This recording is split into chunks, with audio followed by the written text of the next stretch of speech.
Halo semuanya, kembali lagi bersama Widi Apriliani dalam tugas mereview buku Biarlah Hati Baperan Selama Masih Berperan.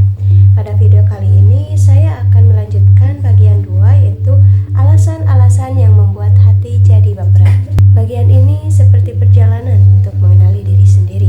Kita diajak melihat kembali sikap, pilihan, dan cara berpikir yang tanpa sadar membuat hati menjadi lebih mudah terluka.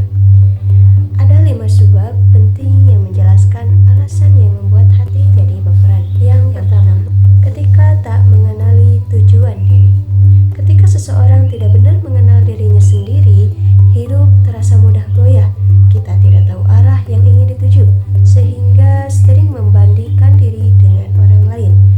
Hal kecil saja bisa membuat hati gelisah, melihat orang lain lebih sukses, lebih bahagia, atau lebih dihargai membuat kita merasa tertinggal.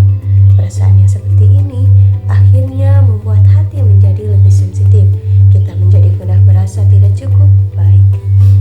Penulis ingin mengingatkan bahwa mengenali tujuan hidup sangatlah penting. Ketika kita tahu arah hidup kita sendiri, penilaian orang lain tidak akan terlalu mengguncang hati. Yang kedua, mengikuti tren tanpa melihat kemampuan. Di zaman sekarang, banyak orang merasa harus selalu mengikuti apa yang sedang populer, mulai dari gaya hidup, cara berpikir, hingga pencapaian. Ketika kita memaksakan diri mengikuti tren tanpa memahami kemampuan diri, yang muncul justru tekanan. Kita merasa harus seperti orang lain, padahal sebenarnya tidak mampu atau tidak nyaman. Keadaan ini membuat hati menjadi mudah lelah. Perasaan tidak mampu berubah menjadi rasa minder, dan akhirnya membuat kita lebih mudah baper terhadap komentar atau pandangan orang lain.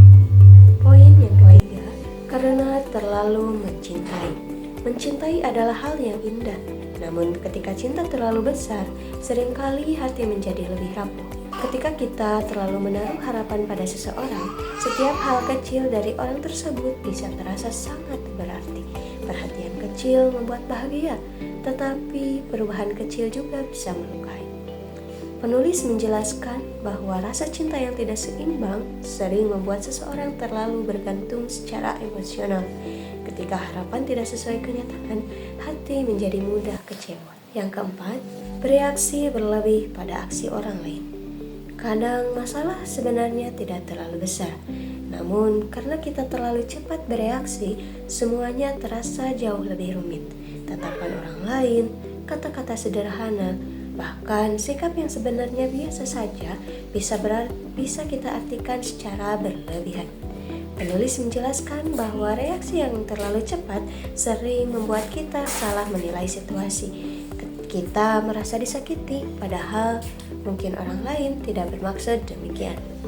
Belajar menenangkan diri sebelum bereaksi menjadi hal yang penting agar hati tidak terus-menerus terbawa emosi. Dan poin yang terakhir atau yang kelima, tidak menyadari lahirnya emosi. Banyak orang merasakan emosi tanpa benar-benar memahami dari mana emosi itu muncul. Tiba-tiba merasa sedih, tiba-tiba merasa marah, tiba-tiba merasa kecewa, namun tidak pernah mencoba memahami penyebabnya.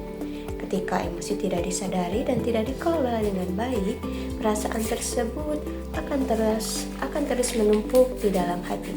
Akibatnya, seseorang menjadi semakin sensitif dan mudah tersinggung.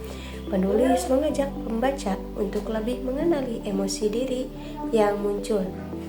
Dengan memahami perasaan sendiri, kita bisa mengelola emosi dengan lebih baik dan tidak mudah terbawa perasaan.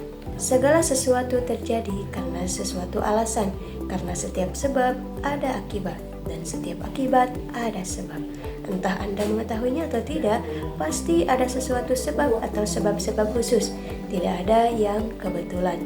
Brian Tracy. Oke semuanya, di video kali ini dicukupkan sekian. See you the next video. Bye bye.